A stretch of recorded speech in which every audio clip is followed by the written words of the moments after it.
fallout for many things that are coming from these ideas over the last 2.5 decades. Our hearts are also heavy, Lord, yesterday with the assassination of a political figure, Charlie Kirk, and the fallout from that as well as we try to process what that means for our country. Lord, you've blessed us with a free and virtuous nation. We pray it will continue in that experiment of 250 years, how to engage as Christians, as people of faith, as people of no faith, to live virtuous lives and allow for those freedoms that have exemplified the United States experiment to flourish. But Lord, I do end with the psalmist. The Lord is near to our brokenhearted and saves those who are crushed in spirit.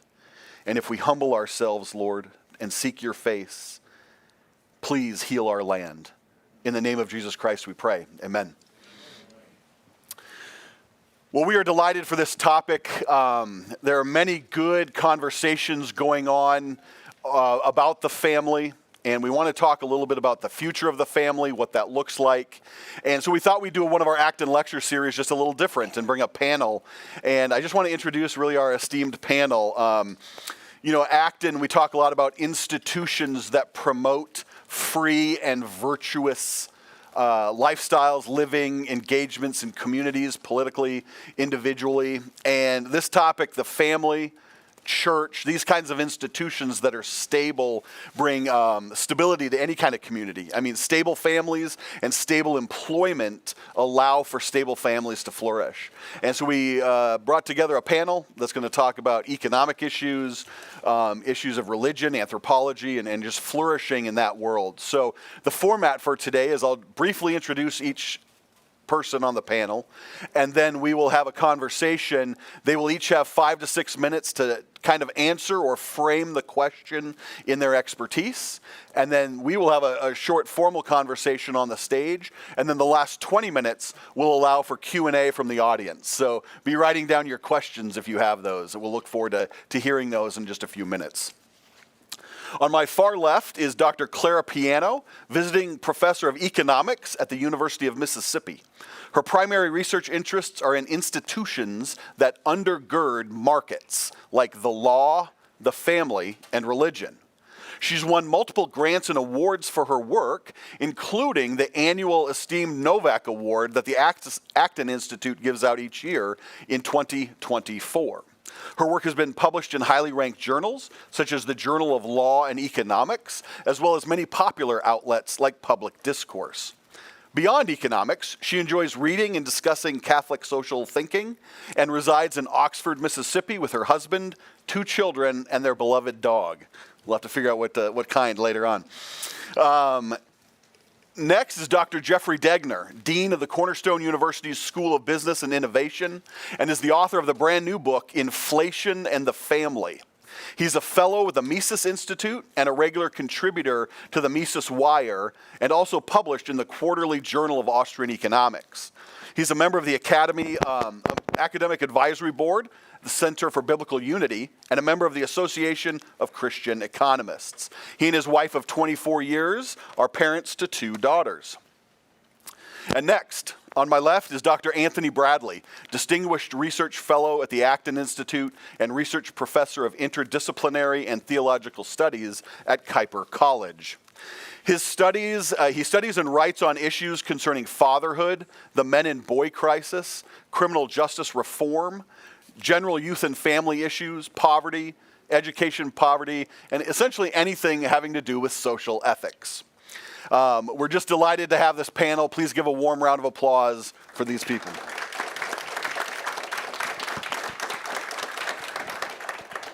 So Clara, I'll start with you. Can you give us a framework or an answer to this idea of the future of the family? Of course. Thank you. Thank you so much, Dan. I wanted to thank the Acton Institute for hosting this event. I am not exaggerating when I say that I cannot think of a more timely conversation, and especially to have a civil conversation about these contentious issues. In the United States right now, we're facing falling birth rates quite below replacement level, which is 2.1 children per woman. We're at 1.6. Still higher, actually. We're higher than Mexico, which is at 1.5, but quite low. Marriage rates are also falling off a cliff, primarily amongst lower income households. And then we have a looming biotech revolution where procreation may take place in a lab outside of the family, so to speak. So the role of the family has never been more uncertain. Or has it? I wanted to begin my short remarks, and I'll keep them short, by taking you back to the Russian Revolution of 1917, which launched a decades-long debate about the future of the family, and experiments too, lots of wild experiments. So on one side of this debate, which was really the radical side that it won out initially in Soviet family policy, this side argued that the family was an outdated institution that oppressed women and children. And so once we could have a state that was strong enough and wealthy enough to replace the father or the husband, then we could free women and children from this institution. That initially was the goal of Soviet family policy. But on the other side, which was kind of the long-term, I'd say, winner of this debate, was an argument in the reverse, which was the argument that if you actually look at how families function, it looks like it's mostly the wives and the children who are exploiting the husband, because after a long day of work, he takes his income home and he spends it on them. And so under this view, though, it's really important for the state to prop up and subsidize the family because it's doing this work of taking care of women and children.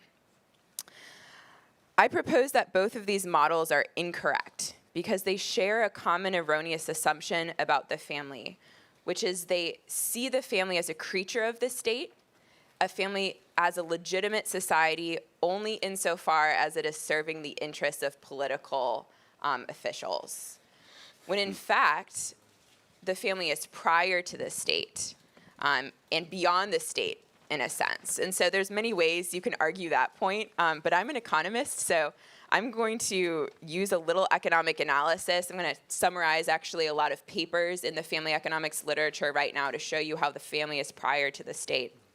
So from the economic perspective, we cannot understand the family without understanding children. That's really cohabitation. Okay, we can make arguments for. You can make arguments for different types of like institutions, but like a family makes sense in the context of children. And particularly, we have to think deeply about how children are produced, so to speak. So bear with me. When a child is born, it's immediately obvious who the mother is. So you know, like that's the mother of that child when they're born. It is not in the same way immediately obvious who the father is. And so there's a problem here of how to coordinate paternal investment in that child, because also a child is the type of investment, a person, right, who needs tons of time, tons of resources over a very long time horizon. So you have to coordinate both the immediate question of who's going to be that paternal influence and then the long-term question of who is going to form this child, right, and take care of them throughout their life. Marriage solves these problems. Marriage, economists think, right, this is the core, right? This is the problem that marriage is solving. The technical term would be marriage is a commitment device. So the state can help or hurt marriage as a commitment device through its laws, but ultimately, right, the future of the family rests with individual choice. And so I'll just briefly add on like a cheerful note. Family formation is strong in certain kind of parts of American society right now, or at least in the data, it looks like it's holding on in certain groups.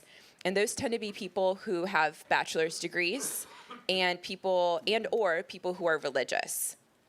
Now, religious institutions are definitely usually promoting messages of like family formation, family's important, children are gifts, right? But higher ed institutions probably are not. So what's going on here, and I'd like to point to the importance of friendship. What both of these groups have in common is they're surrounded by other people who think commitment is important.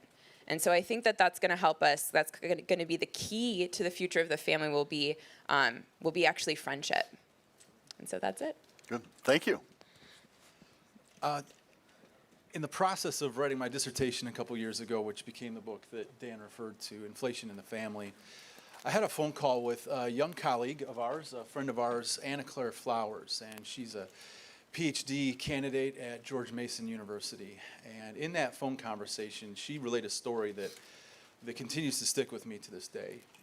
Clara serves at a crisis pregnancy center, and she relayed a conversation with a young woman who came in and was in that crisis moment of deciding to either bring the child into the world or to move through with abortion.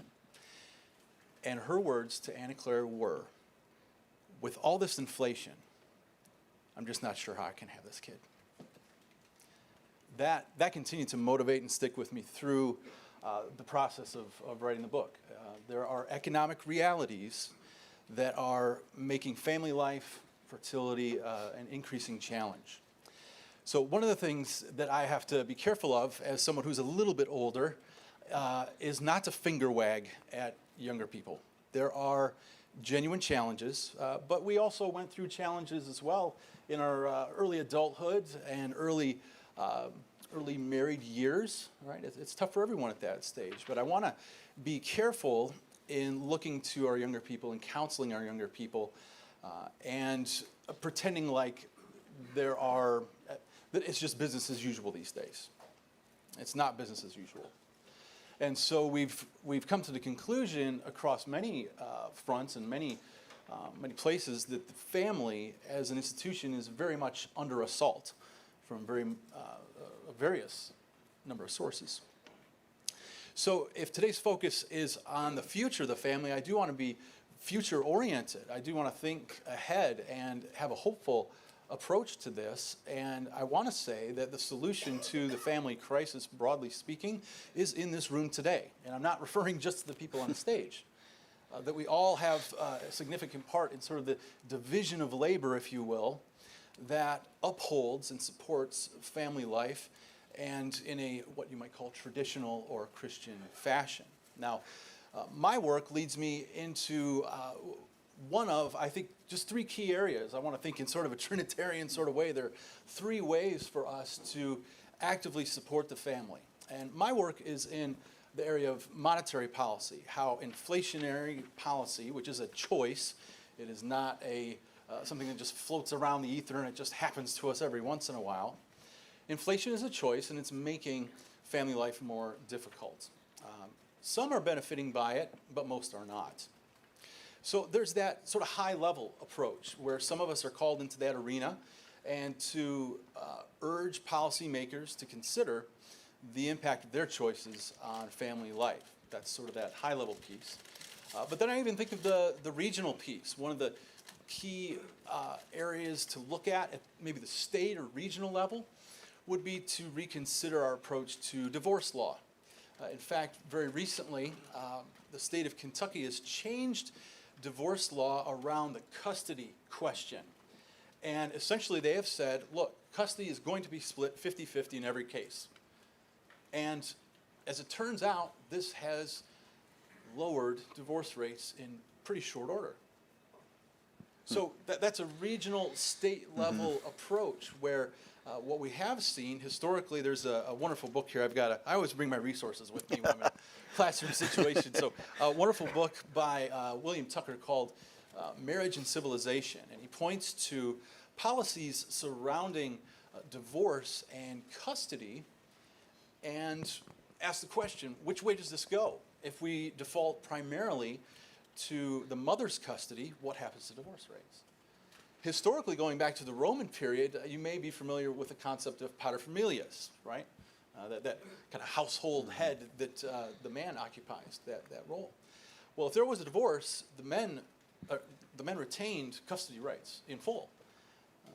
And so you have these different policy choices that do have differing consequences around the question of family life, and in this case, divorce in particular. But that's something that can be addressed at the state level. So you have monetary policy at the federal, at the top level. You have this sort of state level approach where we can address policymakers. But then the local level. And I have such admiration for the work that Dr. Bradley is doing with young men, very targeted, very specific, very, very local, in teaching everything from from proper manners and timeliness and all of these things that frankly make you an attractive young man to marry. So you might want to take notes for some of you young men who are here today. Right, but there are these local institutions that we're all engaged in our church, in our neighborhoods, that allow us the opportunity to uphold, to uplift, and to support young families and to encourage young people towards marriage. I get a little bit, I don't know, a little upset when I see statistics reported by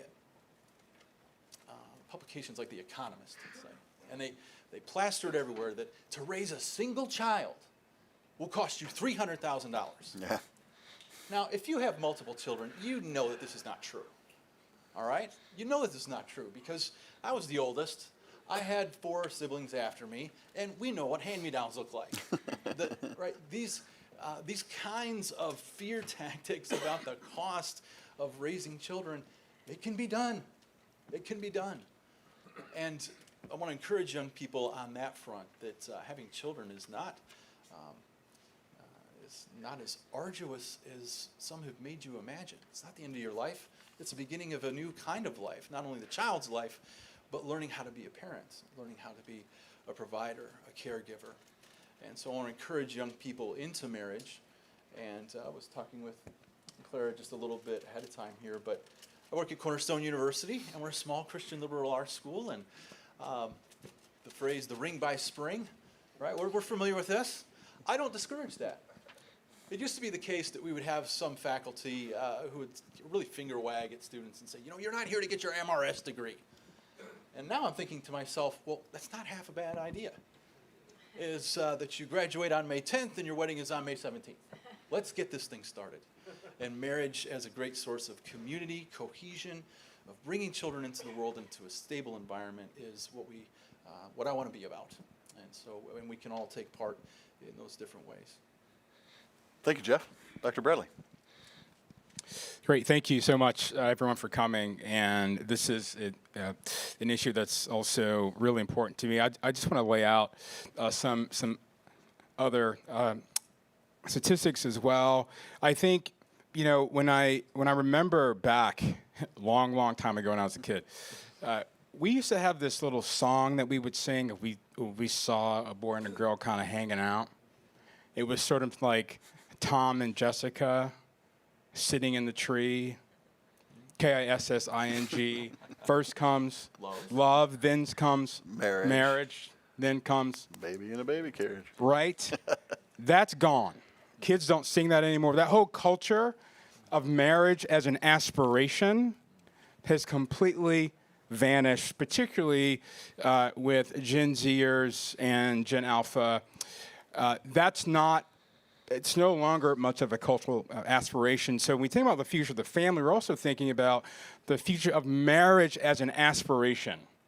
And I would say it this way, marriage as an aspiration as being more important than your career as an aspiration.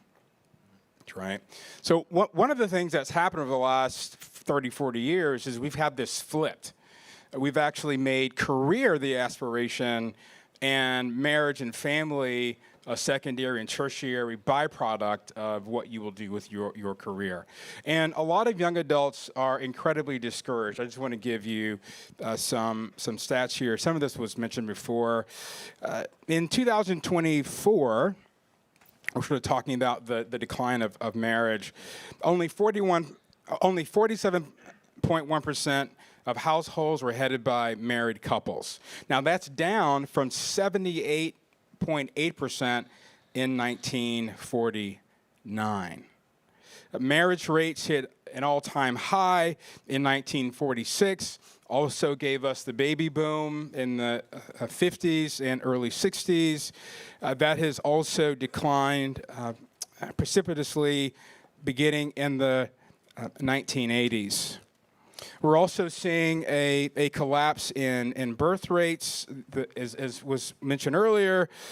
In 1960, in the 1960s, the birth rate was around 3.5%. Sorry, was around 3.5 children per woman. Now we're down, as you heard, about 1.6. Divorce rates, thanks to no-fault divorce, thanks to Ronald Reagan, that's a whole nother panel. The share of divorced Americans has increased dramatically from 2% of men and 2.4% of women in 1950 to 8.4% of men and 10.8% for women in 2024. We're also seeing massive, massive increases in households that are headed particularly by women. The percentage of children living with mother-only households has doubled from 11% in 1968 to 21% in 2020. In absolute numbers, this increased from 7.6 million children in 1968 to 15.3 million children in 2020. Now, what's really interesting, fascinating, maybe some might argue depressing, is that one of the major incentives for all of these declines is that a lot of young people today don't even date. They don't do it. I've got data on this. Check this out. 48% of young men between the age of 15 and 24 have never, ever approached a young woman, ever. Not hello, how you doing? Not let me get your number. Nothing. Not 48%, right? And then when you sort of go up in terms of the age, by the time they get to their late 20s, like 28, that number only drops to maybe like 34% or something like that, right? So we're having major issues there.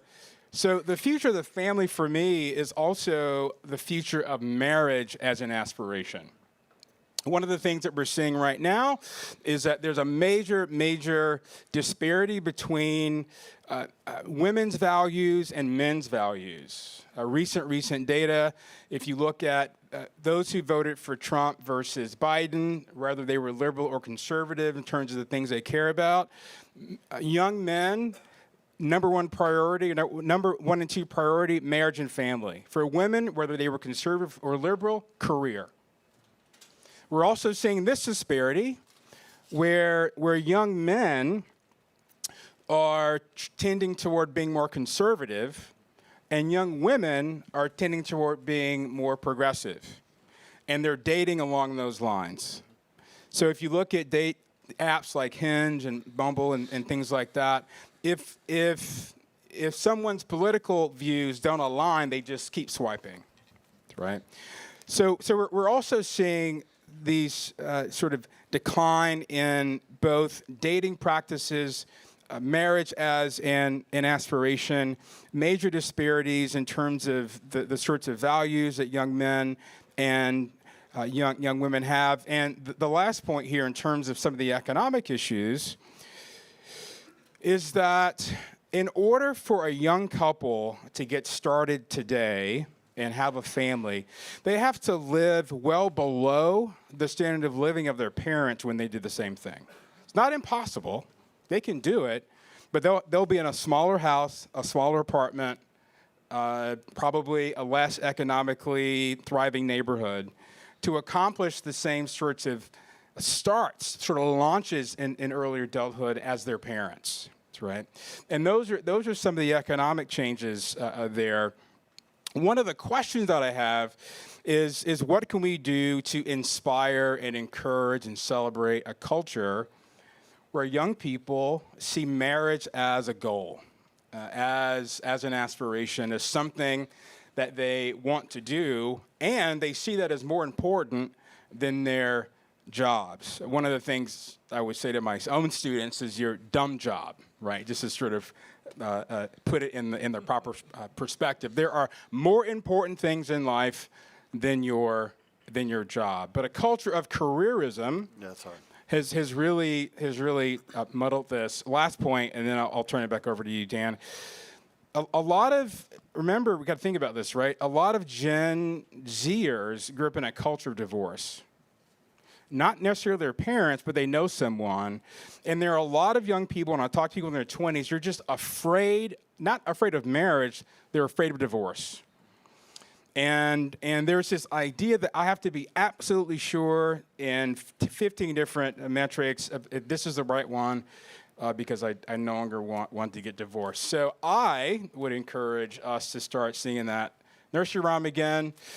Started in middle school, elementary school, middle school, high school. We could sing it in college. We could sing it here as well, just to get things going. Yeah. Thank you. Maybe Taylor Swift will add that bump, Yes. right? Yeah, we'll see. Well, so we have time for maybe one short question for each of you. And for those of you, maybe the younger crowd, maybe the older crowd too, what's maybe non-obvious is when we talk about the fertility replacement rate with marriage and families, it's 2.17 children per woman just to maintain zero growth. So this idea of fertility replacement rate in 2025, my son just became a freshman in college, and all the data around, the college sent us, this was the last year of a mini baby bump.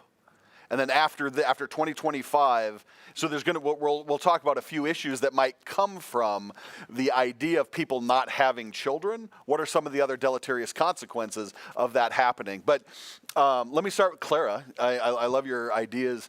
The Atlantic, many outlets picked it up, but The Atlantic last week published an article about there's like this idea, or as the kids call it, the vibe recently, that women with children are less happy. And that the having children and happiness, it suppresses happiness, it suppresses freedoms, that kind of vein. In your research as an economist and thinking about what does it mean for women to have children, and it seemed like that study flipped that on its head and said, actually, no, there's more happiness, et cetera. Where do you see some of that correlation in the studies you've done? Great question. So this is I guess the thing that comes up time and time again. Someone sent me recently in my email an Italian piece that basically was congratulating Taylor Swift on her engagement. In parentheses said, too bad it's going to take 2 years off your life because married women die sooner. It was really sad to read. But they quoted both of these pieces linked actually to the Institute for Family Studies, which has been doing excellent work that's more empirically rigorous to try to control for things like technically like selection effects, right? People who get married are different in some ways maybe that we can't see than people who don't, et cetera, et cetera.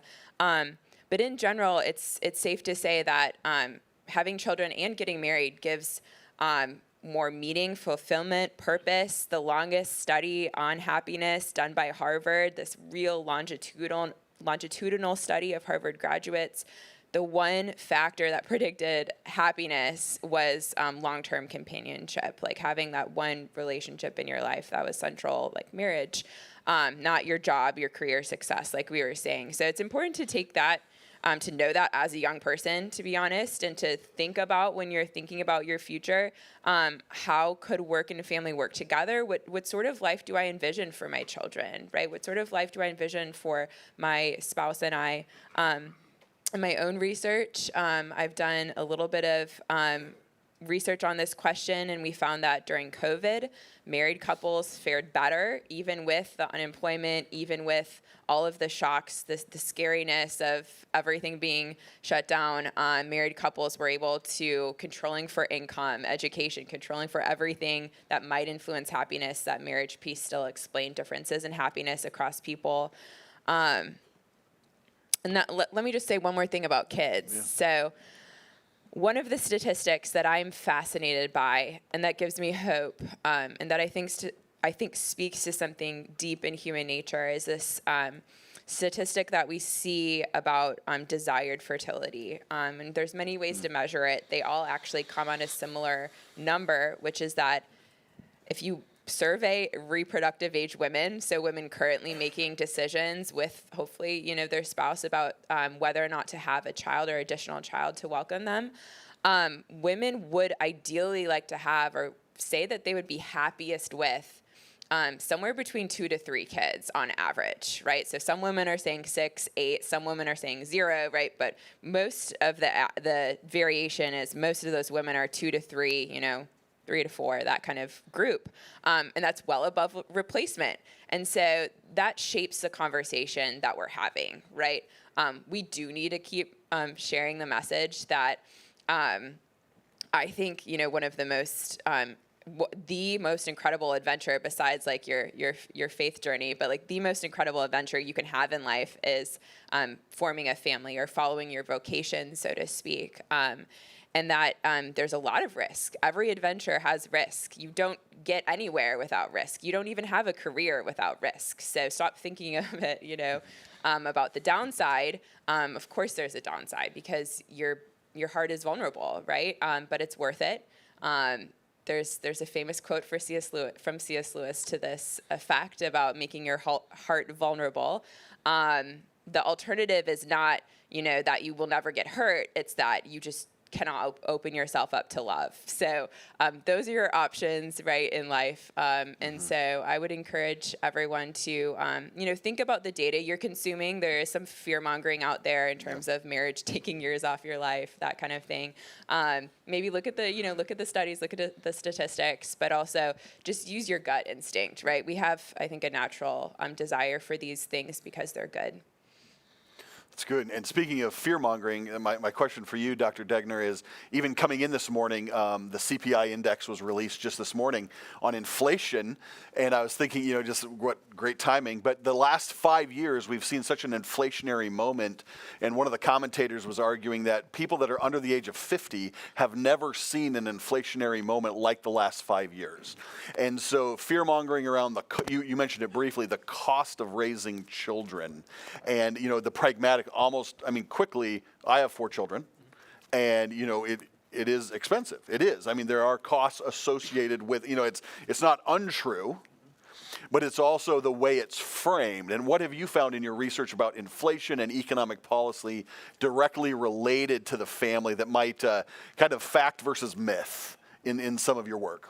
Right. So when we think about it, when I describe inflation, what I'm talking about is not necessarily the CPI, although this is a reality. Mm-hmm. When I'm talking about inflation, I rely on the definition of the Austrian economist, which is essentially money in excess of reserves, money created, if you might say, out of thin air, the printing press, if you will.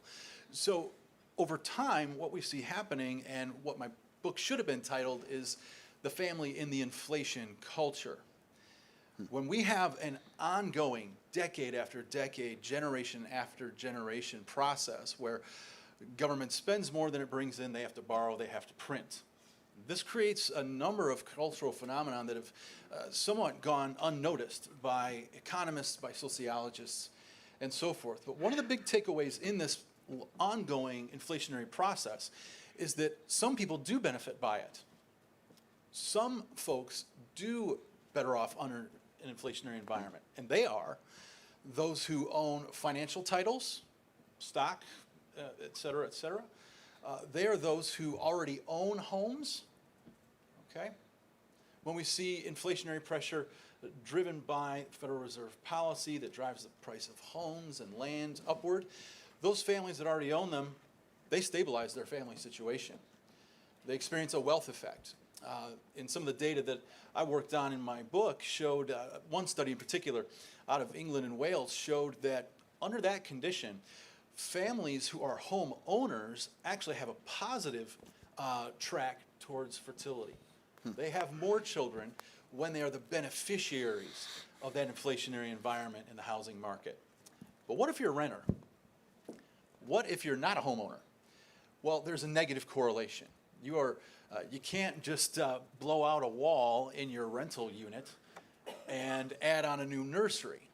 And so deliberate choices are being made around fertility, in part because of what's happening in housing markets. And when we see inflation as reported in CPI or these other things, understand that that comes in very large part due to Federal Reserve policy. And so that's what my work is on. Again, that's kind of high-level stuff, but I think, again, the family is under assault. I'll keep coming back to this. Under assault on all angles And so we need to gain ground in all angles, wherever the Lord has put us in our vocation, whether that's supporting young mothers, young families in our churches, or addressing policy measures at federal, state, and local levels that are hampering family life. Good. Thank you. Dr. Bradley, last question for you before we turn it over to the audience. You're very interdisciplinary in your interests and your studies, rigorous data. You always are creating waves on social media in certain ways.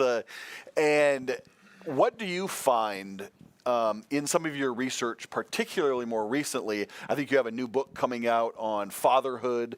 What are some of the key areas for the future of the family that revolve around fatherhood, like the modern moment of fatherhood? I think all of us know just generally father and mother good. You know, it seems like it's reduced to that, of course. But what some of the things you're researching now, what are you seeing about fatherhood that you'd like to convey? Yeah, thanks so much for the plug. It's out November 16th, 2026. Come back here, same date, same time. Come back for that.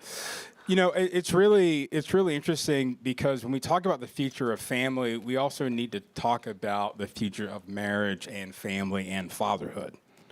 And those are all part of one single complex of ideas and aspirations that so many of the downstream social issues that we have in our culture today are not just a factor of the breakdown of families. They're actually more a factor of the breakdown of fatherhood and father presence in particular.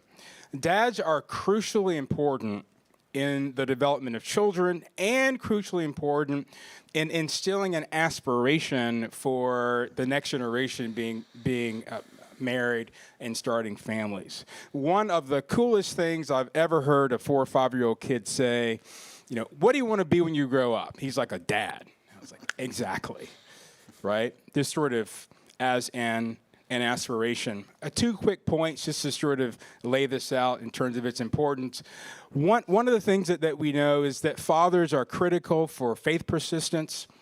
And so what the data shows is that the most important variable in terms of children continuing in their faith from childhood and early adulthood is how close they feel to their dads.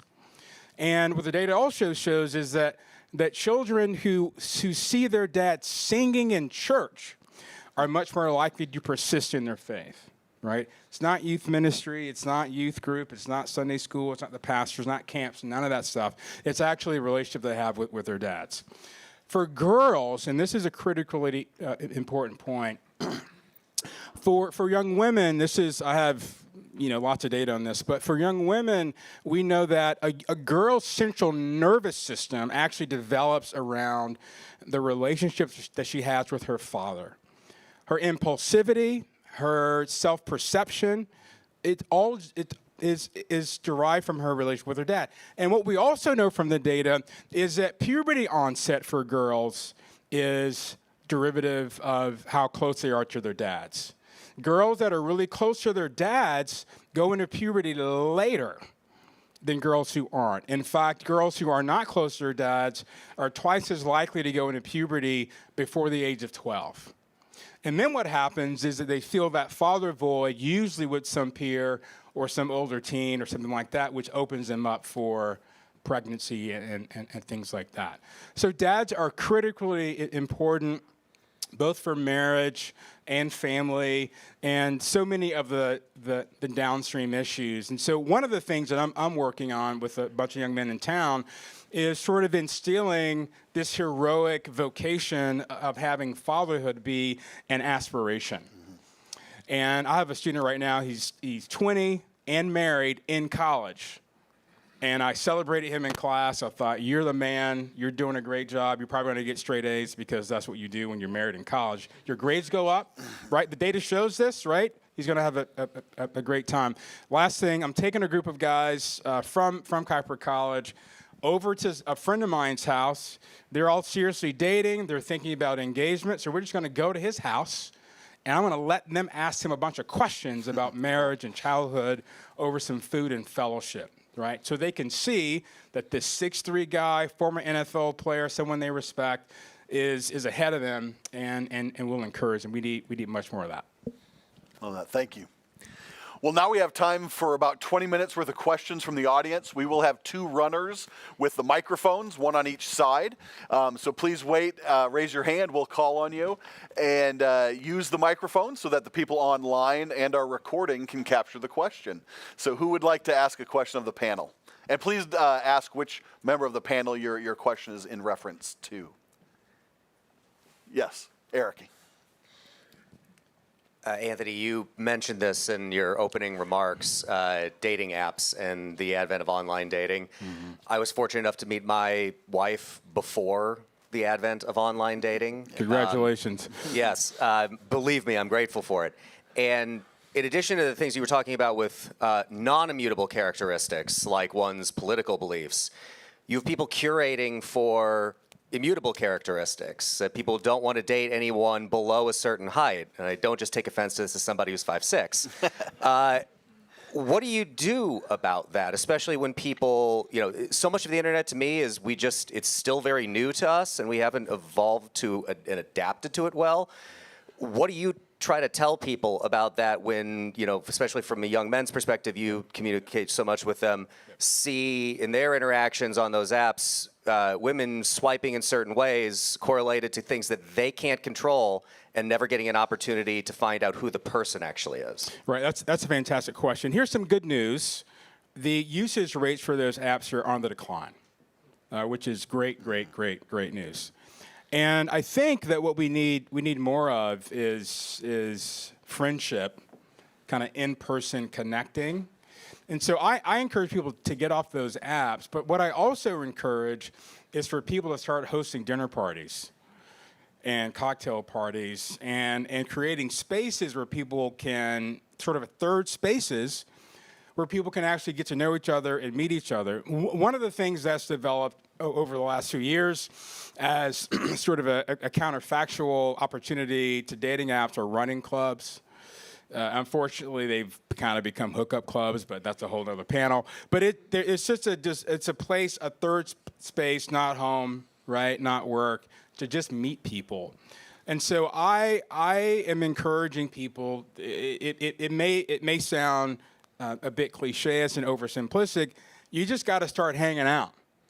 One of the things that's occurred because of this thing is that a lot of young adults don't hang out anymore. They stay at home on this, right? People aren't out anymore. You can see the foot traffic here downtown. And so what is it about the social rhythms that we have currently in our culture that young adults are not finding space to develop friendship and develop a connection? There's something like in the 80th percentile in terms of relationships, in terms of success rate, that are sustained when they meet in a context of friendship rather than on those dating apps. I think that the usage of those is probably sunsetting. Is probably younger millennials and older Gen Zers who are using them, but younger folks are kind of peeling off. Can I jump in? Yeah, on that? absolutely. Jump in if you like. This is one of the things I also studied is the lack of leisure time that results from an inflationary environment, because you've got to continue to press into the labor market in order to service your debts, in order to service your monthly rent payment, which seems to go up and up and up. So this is a challenge. It might be one of those causes, and so in a very real way, you have to be countercultural, if you will, reverse or flip those aspirations. And marriage is a deliberate choice to pursue it, and it's a worthy pursuit, as are the children that come from it. But I think it's incumbent then for us as married older folks to encourage our young people to, in fact, be a rebel, be countercultural, step into those spaces, and pursue marriage and family that way. It's good. Thank you. Next. Yes, red down here in the front, black shirt. Thank you. My question is for Dr. Clara Piano. I appreciated your historical context of reflecting on some of the Russian understanding and research on the family. I'm kind of curious, could you contextualize our current moment in the United States in the context of history? Does the dynamic of what we're seeing, the attitude towards a family, in the U.S., does that fit somewhere in the historical record? And if so, do you see where we might be going? If not, if it doesn't fit historically, what's different about this, and where do you see us going? That's a good question. Thanks for that question. That was great.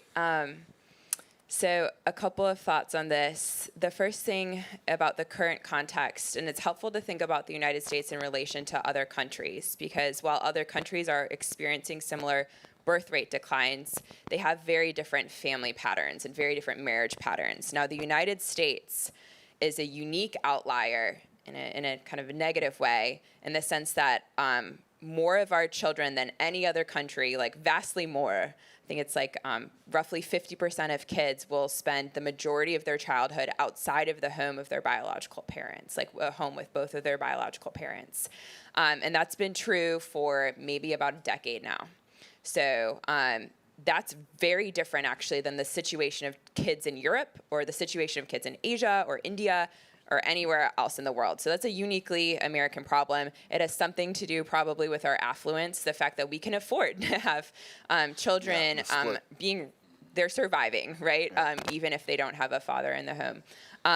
But it's a difficult thing because kids need two-parent. There's a book called The Two-Parent Privilege that gets into this a little bit. Highly recommend it. It's by Melissa Carney, who's now at Notre Dame. We were talking about her earlier.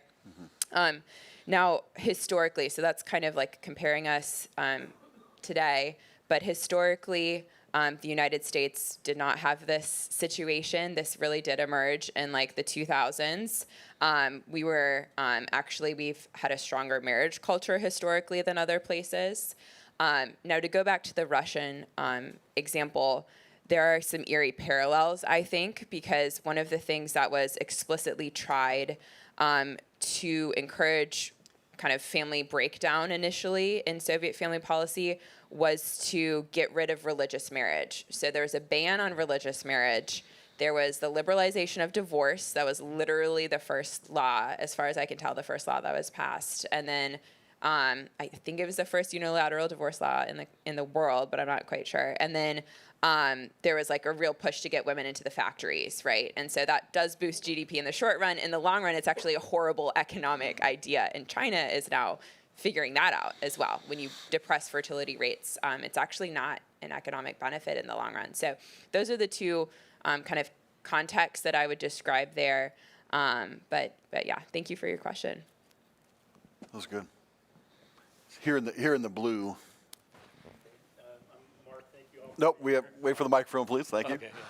Thank you all for being here. Appreciate all the work that you're doing to promote families. And the church should be the biggest promoter of the family, but we have a huge divide in our church between people who view male and female roles differently, and you might call it the complementarian or egalitarian approach to those roles. There's a huge divide. How can we ensure that the church has a positive impact on the future of the family and marriage when we have such a divide about roles within that family? Any one of you. Yeah, that's a great question. So I'm always a proponent of actually just following what the Bible says instead of adopting these outside categories and then infusing them in the church. Part of the problem that we're having in terms of this divide is we're using these non-biblical terms that have nothing to do with what the scriptures teach or the Christian tradition teaches about the history of marriage, and then that is actually causing the problem. Like, that's the problem, right?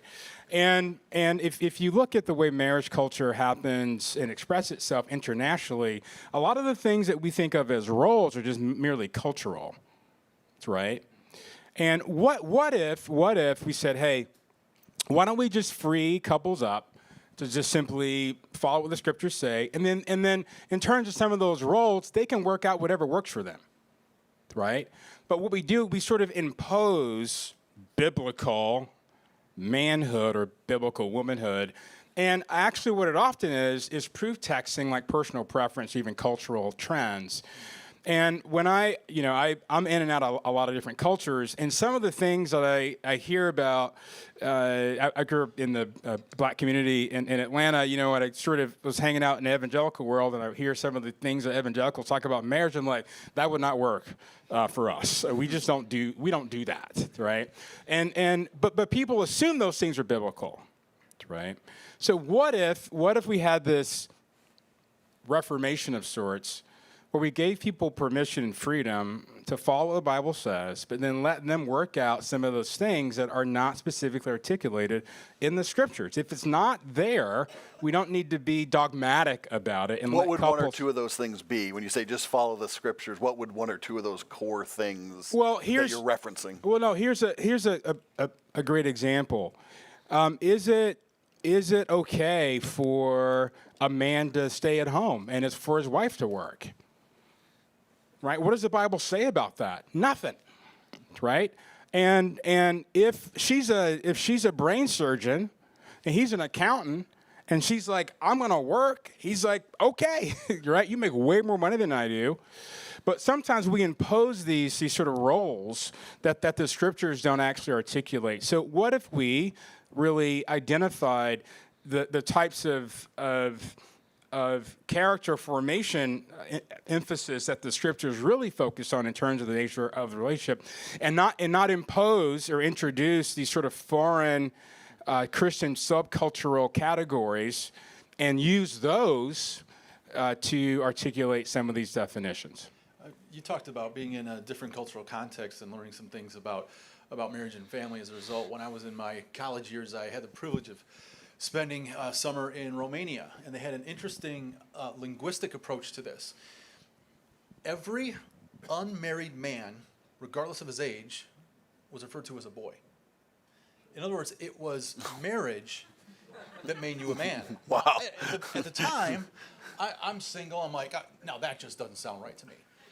But after I got married, and this kind of speaks to the fatherhood piece, it was my wife that made me a man. She made me responsible in a way that I probably on my own might not have been otherwise.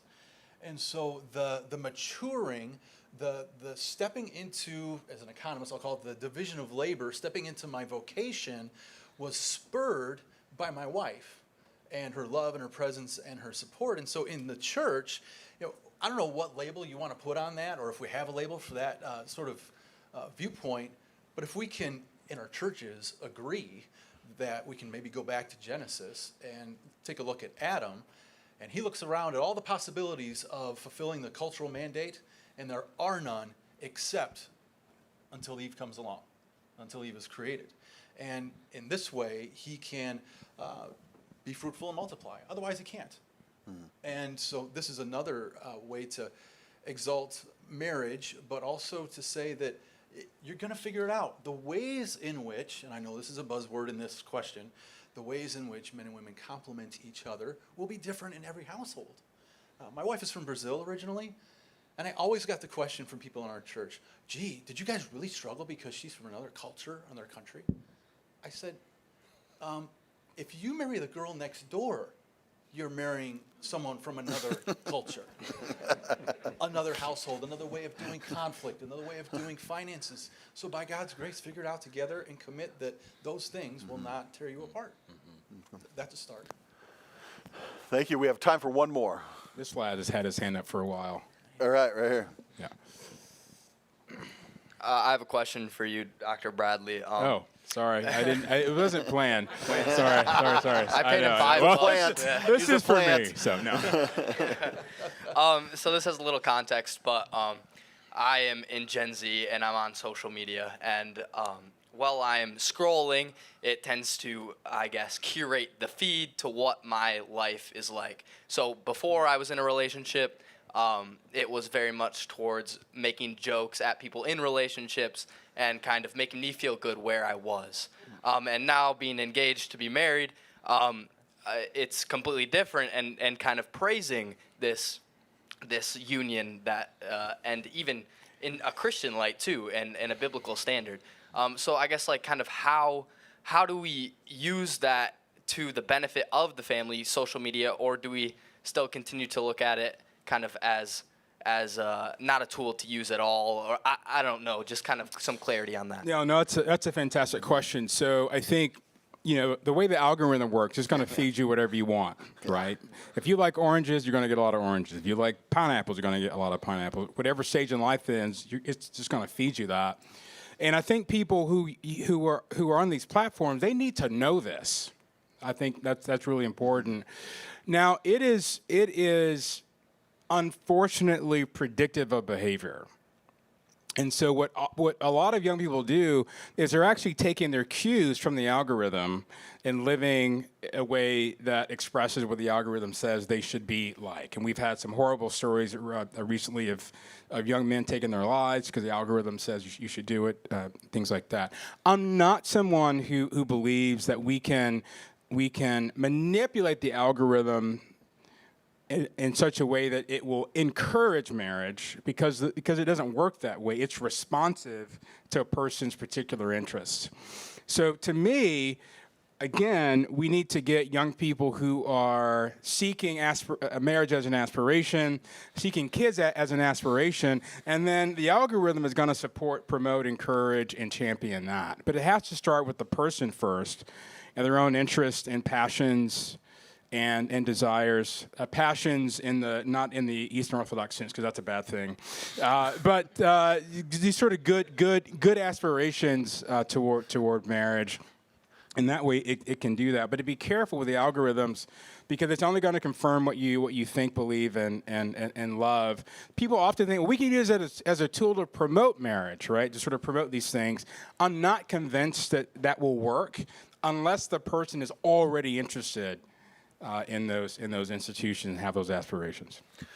Yeah, and I would double down on that too, that there's an idea that's several decades old, right? The medium is the message. And so you're using your phone. It's very quick. It's a quick bite. And like he said, the algorithm is just a predictive model.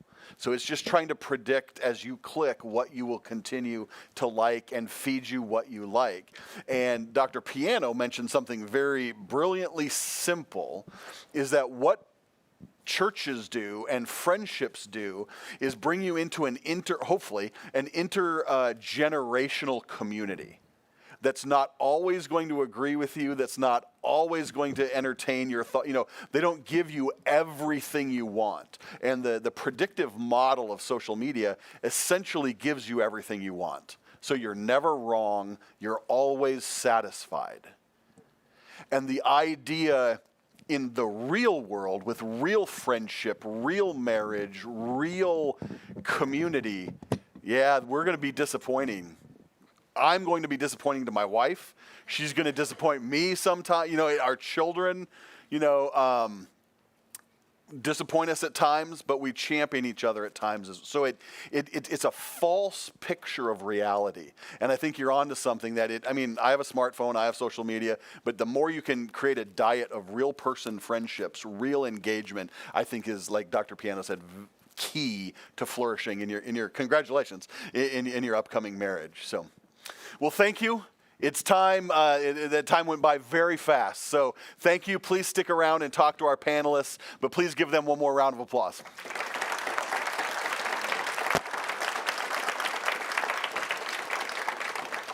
In closing, we just have a lot of great events. Acton is really on a tear here this fall. We have our annual dinner speech, dinner coming up with Ross Douthat, a really great New York Times columnist. Come and be with 600-700 other people in a room. Really enjoy our annual dinner evening. We have several conferences coming up. We have more talks locally here in November. So please go to acton.org under our events page and see all that we have to offer. So thank you for being here and enjoy your afternoon. Dan, can I plug one real quick? Yep. One. Yep. But at Cornerstone University, we have wisdom conversations. Use the mic if you. Some of you have been there to Wisdom Conversations on October 2nd. We have an event on the family. Ian Rowe, who had a nice conversation with Dr. Bradley last week, will be there among others. And so continued conversation here in the community. We'd love to see you there at Cornerstone. So there's my plug for my school. All right. Thank you. Have a good afternoon.